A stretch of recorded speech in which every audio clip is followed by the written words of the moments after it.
cooking a good balanced meal with vegetables, a protein, home cooked food instead of constant processed fast foods. This has also increased cancer rates. Our country, disturbing to me, is a very unhealthy country. We are USA is one of the most unhealthy countries. The other countries look at us and actually make fun of us for being so unhealthy. With almost disgust. In disgust. The European countries are very healthy. You see them, their physical activity different ratings for the they have different. The FDA is bought out in America, by big corporations, and there's different types of dyes, all types of stuff. There's a lot of political factors here. The FDA is a factor. Being bought and sold by politicians and corporations. We have a wonderful man right now who is the director of Health and Human Services, named Robert Kennedy Jr., a very intelligent man. I give him my utmost respect. He is working diligently, very vigilant to help solve this problem. He's looking at some of the additives in the foods, the dyes. For instance, if you pick up a bag of Cheetos or Doritos and you read yellow dye number 7, what does that mean? No one knows. And is this regulated? What is yellow dye number 7? What is orange dye number 3? This is some of the ingredients. And when you read ingredients, they are listed in decreasing order of prevalence. So if the product says sugar or corn syrup, for instance, the first ingredient, that means that product is predominantly that ingredient. So be aware. Read ingredients, know what you're consuming, because what you're taking in your body is going to affect your health. Another thing that is disturbing to me as an RN, as a health professional and nutritionist, is the rate of cancer not only increasing, but we see it earlier. When I grew up, like colon cancer, doctors are screening late 20 people in their late 20s and early 30s. Doctors right now are screening for colon cancer because you see more and more colon cancer. And I discussed it with my physician, and I said, I believe one of the reasons is all these additives and stuff in our food. And she totally agreed, my physician. With cancer now, you see it earlier in people. When I grew up, people had cancer, they'd be in their 60s, 70s. Now you're seeing young people, 20s, 30s, with stage 3, 4 cancers. Colon is a big one. Stomach cancers, all these different cancers. And I believe the food, lack of physical activity are definitely precipitating factors for this health concern that is extremely disturbing to me. So over the next... And Brian, how do you feel about quick fixes and pharmaceutical companies like a drug called Ozempic? Good question, Michael. Ozempic and these drugs, they teach nothing. First of all, we don't know what the side effects are. There are side effects, but the biggest thing is they teach nothing to the individual about lifestyle change. There's an old saying, it sounds corny, but if you do what you get what you got. So if you fall back into the same complacent, relaxed lifestyle, you will gain the weight back and more. So the eating habits, right, and the portions. Taking this quick fix drug may precipitate some weight loss in an unhealthy way, in my opinion, but it's not teaching people lifestyle changes, which is what keeps the weight off. No one wants to gain their weight back. No one. How do you feel about the new study that just came out pertaining to Ozempic, where they said that for every 6 pounds of fat that you lose 4 pounds of good mass and muscle mass? Right. So because people are starving themselves, along with fat, they're losing some muscle mass, and muscle is precious.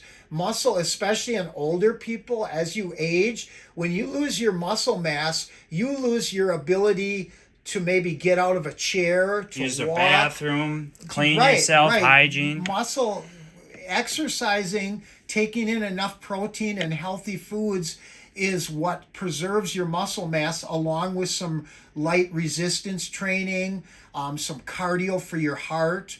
Those types of things are what preserve your longevity and your ability to walk and be healthy and not be walking bent over with a walker. Those types of things you see with a lot of older people that don't have good nutrition and aren't on a regular program of exercise. And to follow up with what you were saying with the nutritional aspect of it, I wonder how nutrition deficient these people are, because they're basically chemically starving themselves. And what kind of nutritions do you think that Good they're point. Right now, doctors are finally, it's about 40 years too late, in my opinion, as a nutritionist. They are finally checking vitamin levels on people, like vitamin D for fatigue and other issues, vitamin B12, which is associated with pernicious anemia. And there's different types of anemia. And all these, when you have low levels, you have fatigue, like a chronic fatigue syndrome. You don't feel good. And brain cloud, all that, huh? Years ago, doctors never clued into that or checked. So now they're finally are checking levels, and if the levels are low, they do supplement. Magnesium, for instance, is very important for muscle function and cardiac heart function, because your heart is a muscle. It's myocardium. So if you have a magnesium level checked, even if it's at the low end of that norm, you still want to supplement, because that means your cellular magnesium is still low. And how do you feel about the physicians that, instead of teaching those lifestyle changes that you spoke about and teaching that discipline, they just kind of want to give you a quick fix, and they kind of want to just, Well, doctors nowadays, unfortunately, they're very busy, and when they go to clinics, this is the reality. It's almost like a processing center. They have to see so many people, and they push them through and push them through. And I'm not making excuses for them, but one thing I see is they don't have the time to sit down with people and really talk about their health, nutrition, exercise. Hopefully they do refer them to some other health professionals to help in those areas. But the other thing is, some doctors like to prescribe medications. There's a lot of meds that are prescribed as a quick fix.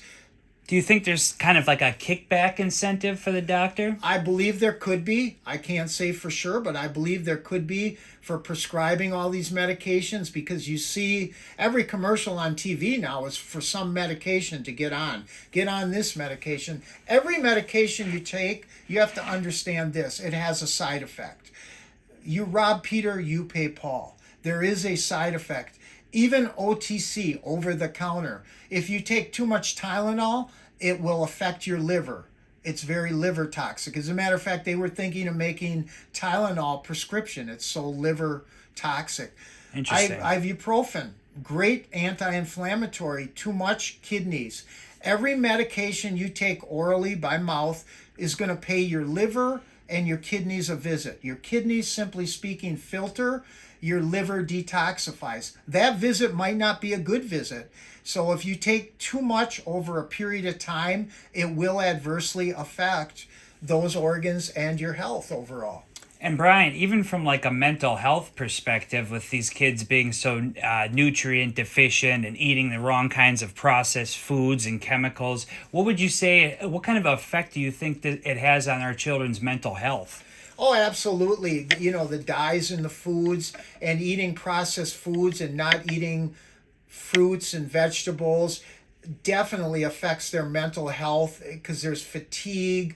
They have more depression. When I eat healthy and I eat balanced meals, small, frequent meals, like I did when I competed in competitive bodybuilding, and I won competitions. I won the 2001 Natural Mr. Masters Wisconsin. I felt like $1 million when I ate small, frequent meals that were healthy, smaller portions, maybe a 4-ounce portion of baked chicken or fish with a vegetable, a steamed vegetable, a yam, a sweet potato, just healthy foods. And it's getting good carbohydrates. We'll talk more about that on another podcast with glycemic index, the time of day you eat your carbohydrates and the food. There's a lot involved with that, which I'd like to address in the future, in future podcasts as a nutritionist. Can you also explain to me more about like even just with the nutrition and the exercising aspect, with how they just prescribe you like a antidepressant or these psych meds, but a lot of that could be solved, as you were saying, through a good nutritional balanced diet, good rest, and exercise. Because in your blood, doesn't your blood kind of release like almost like antidepressants in your blood? Absolutely. When you exercise, it's a natural high. You release endorphins. We know this. There's good chemicals that are released. When you sleep and you get good rest, your brain releases good chemicals.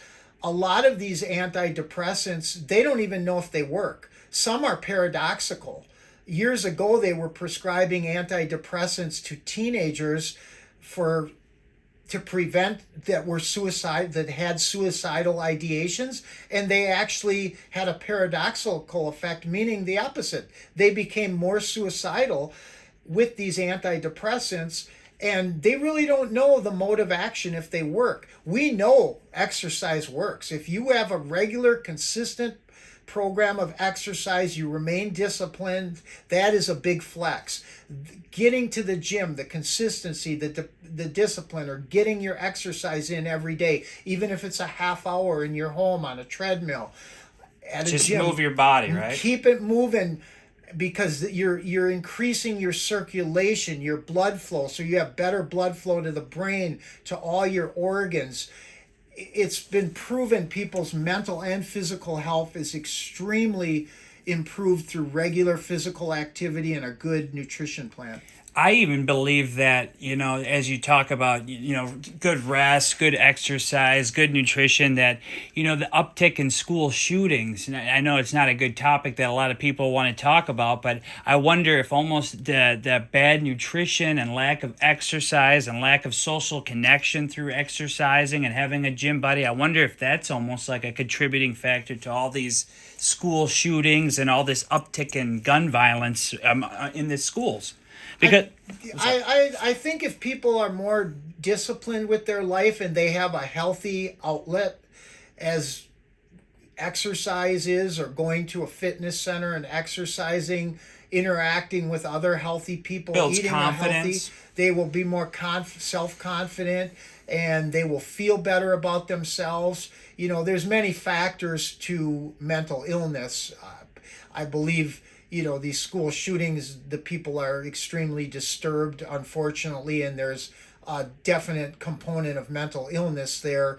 We have a lot of mental illness in this country, unfortunately, but I believe truly if people took better care of their health, as interpreted or seen through good nutrition, which we're going to talk about in tips in future podcasts, and a regular exercise program, they're going to feel better.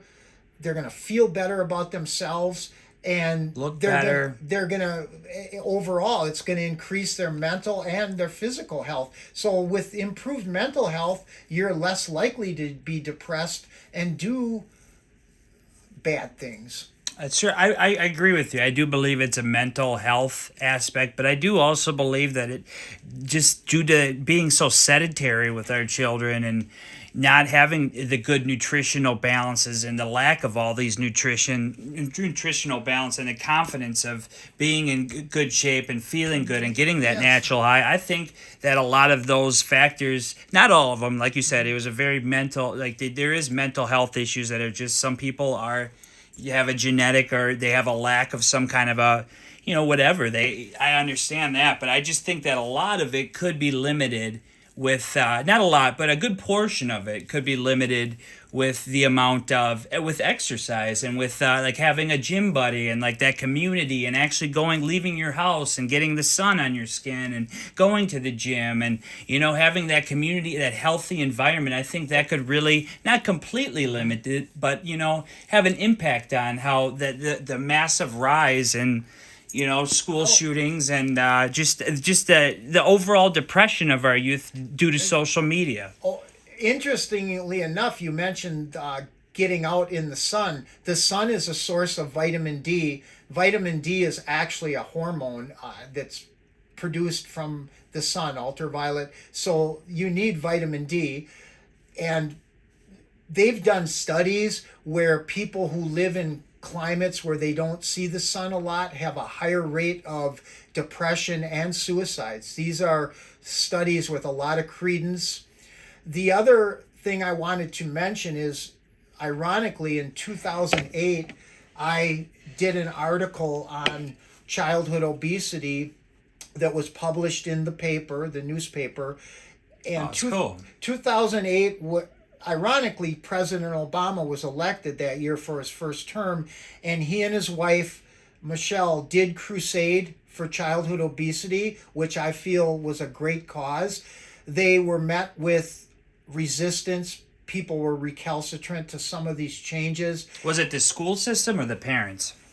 A little bit of both. They wanted to improve the school lunch program, which I totally agree with. Some of the lunches that are served in the school are low quality nutrition, but the feedback or the rhetoric was, oh, the kids won't eat that. Well, the kids won't eat it because the parents aren't giving it to them in the home. The parent needs to assume some responsibility for this. They are the role model that the child emulates. And if the parent is cooking a good balanced meal, like when I grew up, I received, then the child will be used to this. We have children in this country, which is very sad. Their version of a potato is a French fry. They don't even know what a baked potato is. They've never had a baked potato. That's tragic, for lack of a better word. Unbelievable, actually. Yeah. But the parents need to assume some of this responsibility. I know it's quick and easy to go through the drive-through at a fast food restaurant, but it doesn't take a lot to cook a balanced meal. You can do a chicken breast on a Foreman grill. You can steam some vegetables, put a yam or a potato in the oven or the I've even microwave. noticed, not to interrupt you, but I've even noticed that like gas stations like Quick Trip have been offering, pre-made healthy meals. What do you feel about those? Some of them are healthier meals they have now, and they're packaged. One of the things, and it's interesting you bring that up, and it's a good topic for later podcasts. Always read ingredients. Like I said before, they're listed in decreasing order of prevalence. So if it seems like there's any dyes or a lot of sugar, you want to avoid that. High fructose corn syrup is basically sugar, not good. So, but they are, even places like Quick Trip, I see they have little meals like chicken enchilada. I think the chicken's a little more processed than if you had a chicken breast like in the store from that was grown naturally or organically. But if you are in a situation where it's that or going to McDonald's, I would choose that. Like, for instance, I understand all the cooking, but like for someone like me who's not a very good cook, I wonder, like, I understand it's processed, but like I said, for someone in my shoes, it's not the best cook or, doesn't like something quick and easy. Would you say that those kind of Quick Trip meals, I know they are somewhat processed, but they are a better option than, say, going to like a fast food joint? They are, and people can even make protein shakes, healthy protein shakes in a blender with some yogurt, some frozen berries, throw some protein powder in there, even a little natural peanut butter, and you have a great protein drink. Even in the morning, some oatmeal, steel oats. Cook some oatmeal on the stove. It's real easy, instant oatmeal. Throw some cinnamon, some protein powder in there, and some frozen berries. Right there in that bowl of oatmeal, you have everything you need, some good carbohydrates, some antioxidants, vitamin C. I could go on here, selenium, everything you need, good carbohydrate to start your day.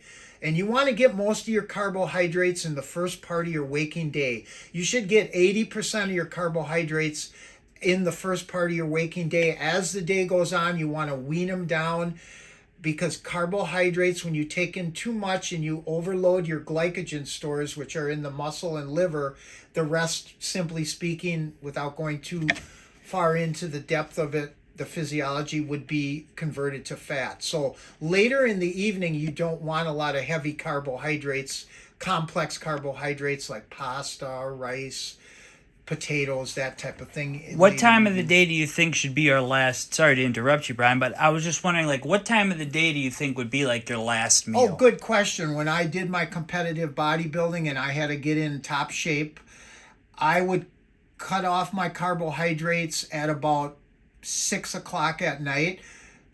And then if I ate anything, it would be cruciferous, like green beans maybe, or some lettuce, a salad with albacore tuna on it, or chicken, or some egg whites and one whole egg.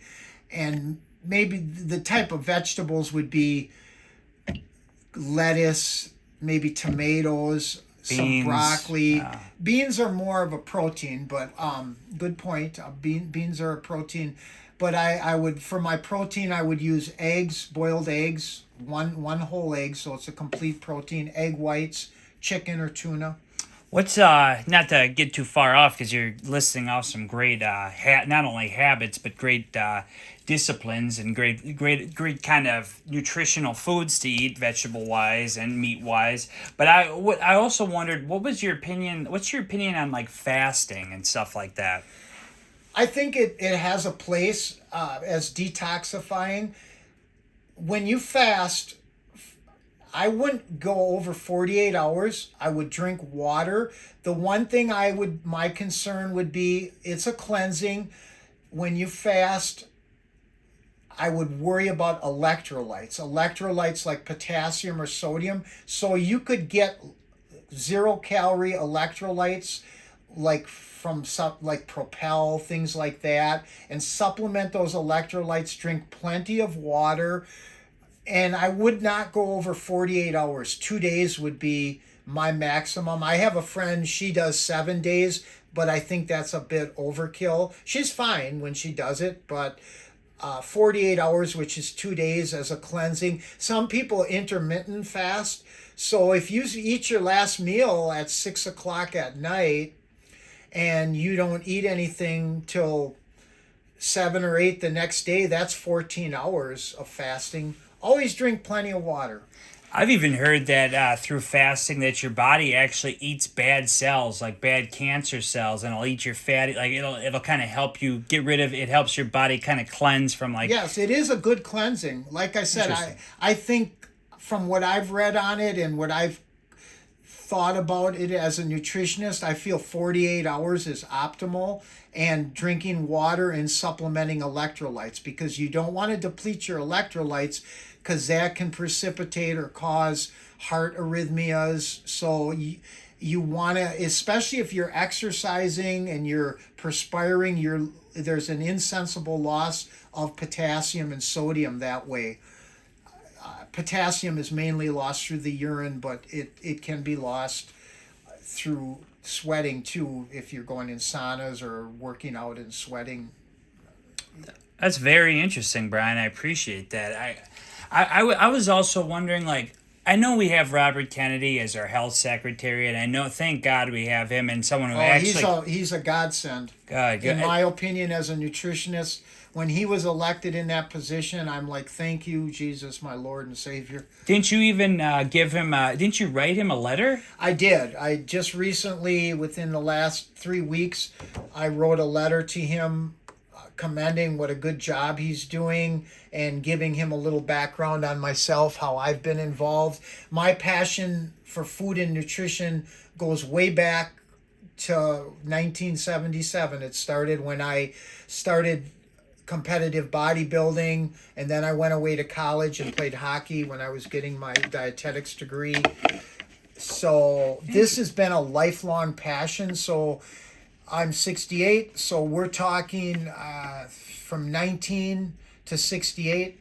Over 40 years. Over 40 plus years, and I still love it, and I love to share information with people, educate them, give them the tools they need. I've helped a lot of people in the gym all over through my teaching when I've taught, even at the community colleges.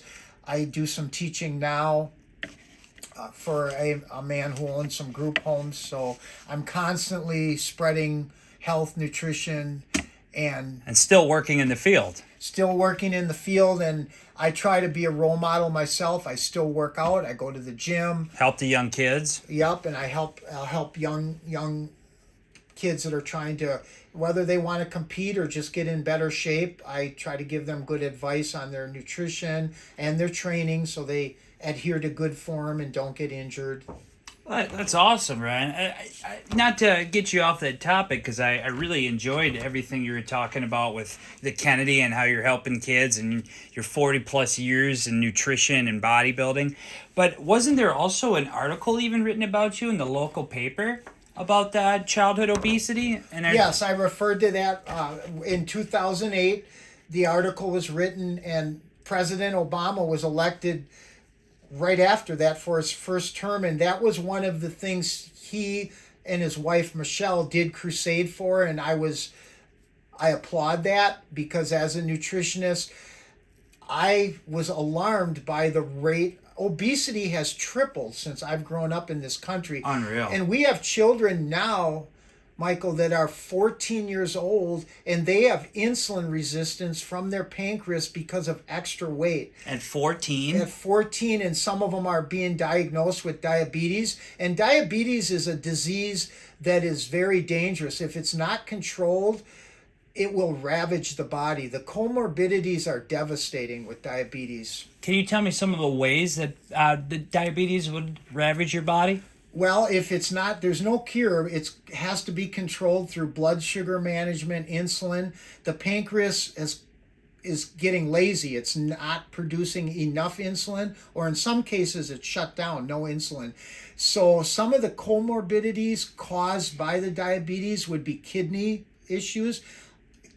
Some people end up with kidney failure and on dialysis. Eyes, they get retinopathies with the eyes where the vision gets so bad they're legally blind. It's like looking through frosted glass. Ischemia, which is a poor circulation. They have circulation issues. So if they have a wound, it does not heal.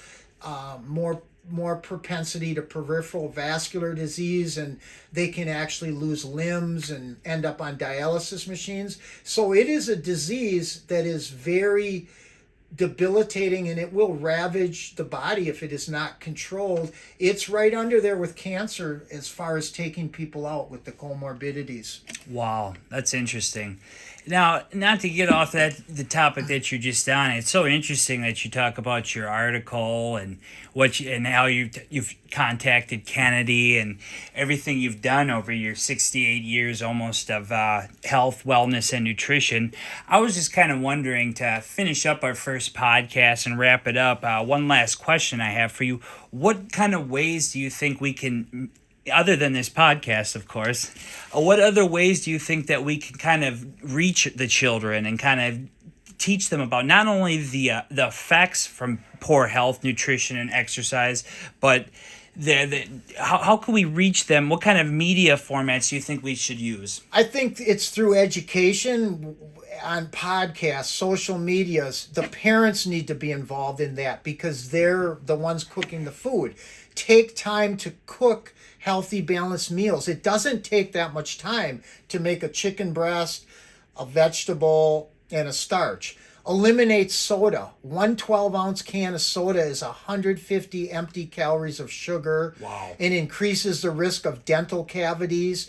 Your teeth are living tissue. Once your teeth, if you have a lot of bacteria and decay in your teeth, that affects your heart, your everything. brain, everything. As a matter of fact, now for diabetics, the Medicare has approved 4 teeth cleanings a year where it used to be 2, because Interesting. dental health is very important, and soda, sugar in solution, is very bad for your teeth. It's causing dental decaying the enamel into the Empty second. calories. Right. And even like for me, you don't even notice. You think you're eating well, but you don't even notice that all those empty calories. Like for me, for instance, I drink most of my calories through energy drinks, which also aren't good, Right. and soda. So it's like you don't even know that you're getting those empty calories because you're, I don't know, for me, for example, like when you're drinking something, it's like different than when you're eating it, but like you're getting those same amount of empty calories. If we look at it empirically, every 3,500 calories, we'll talk more about some of the numbers, is a pound. So if a person drank 2 cans of soda every day, that's 300 empty calories. A can of soda roughly is 150. It's basically sugar, some phosphorus. Also, it's going to throw your phosphorus calcium balance off if you take in too much soda, because soda has phosphoric acid. But that would equate to a gain of 31 pounds a year if we do the math, Unreal. because every 3,500 calories is 1 pound. So substituting water would be a good substitute for that soda. So that's one thing. Offer lower sodium and reduced fat foods, snacks at home.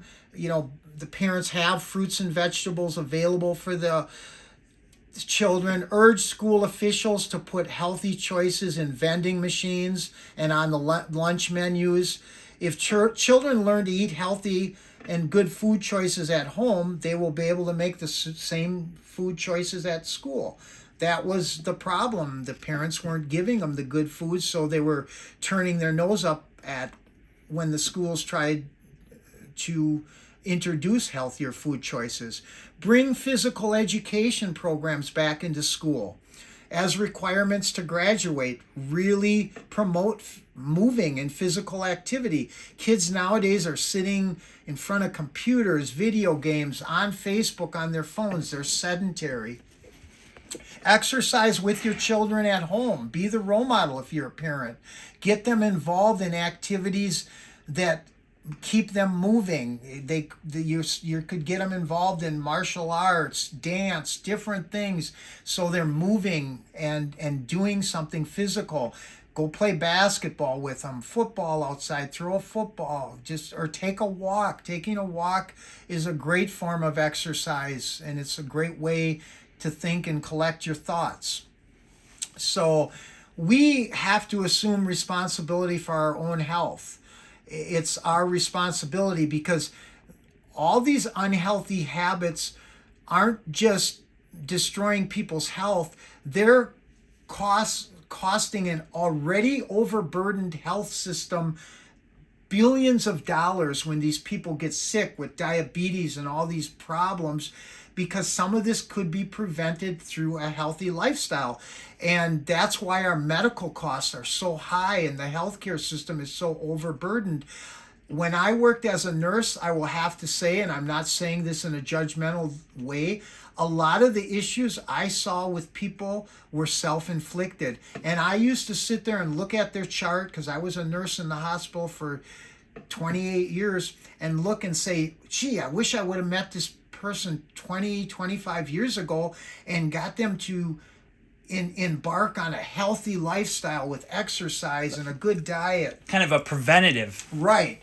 They used to say, it's an old saying, an ounce of prevention is worth a pound of cure. We're speaking metaphorically, but that is so true. Yeah, I like that. So that prevention is the best medicine always, because the adverse health effects of an unhealthy lifestyle are not good. They're death. You're given a body, and if you are given a healthy body, it's a blessing, but it is your responsibility to take care of that body and be consistent. It's not to say you can't ever have some junk food here and there, but you have to minimize that. If on the weekends you eat a pizza or something, okay, but during the week, keep your exercise moving.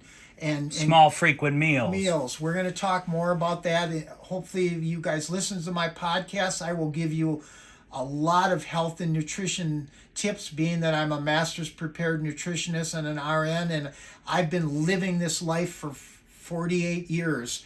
I go to the gym. I eat healthy. And a lot of these healthy foods, the good news is, Michael, they're not hard to prepare. It's not that hard. It doesn't take that much time.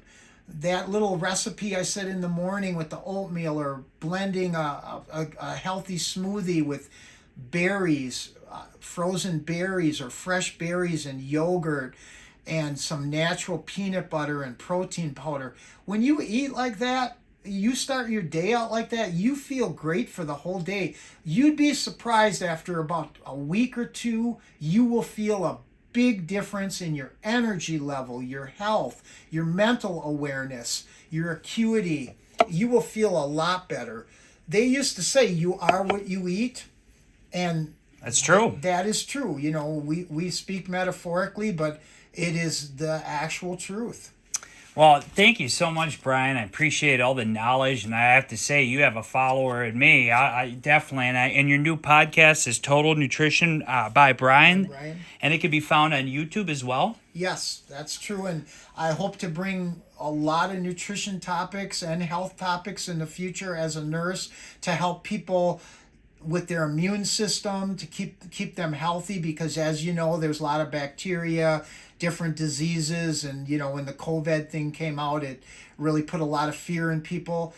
The best Especially prevention, obese people, right? actually, when the first, and I talked to a lot of my nurse friends that still worked in the hospital, when the first wave of COVID hit, the most vulnerable people that suffered the worst consequences, including death, were people with comorbidities. Obesity is malnutrition. Make no bones about it. We have an epidemic of obesity in this country, and it's disturbing to me as a nutritionist, and I want to help.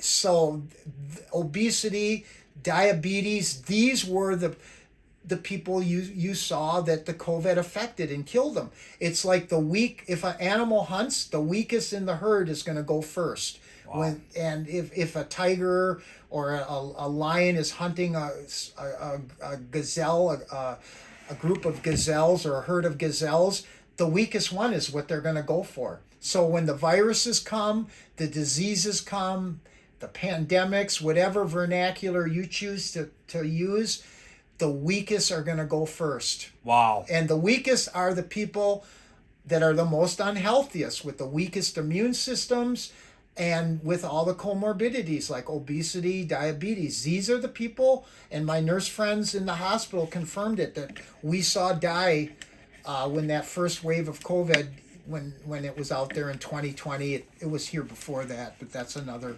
story for another day. But Well, thank you, Brian. I appreciate that. And I'd love to hear more of your podcast, and love to follow you for more nutritional tips at your website of Total Nutrition by Brian, and your podcast, Total Nutrition by Brian. I really appreciate your time, and I would love to hear more from you.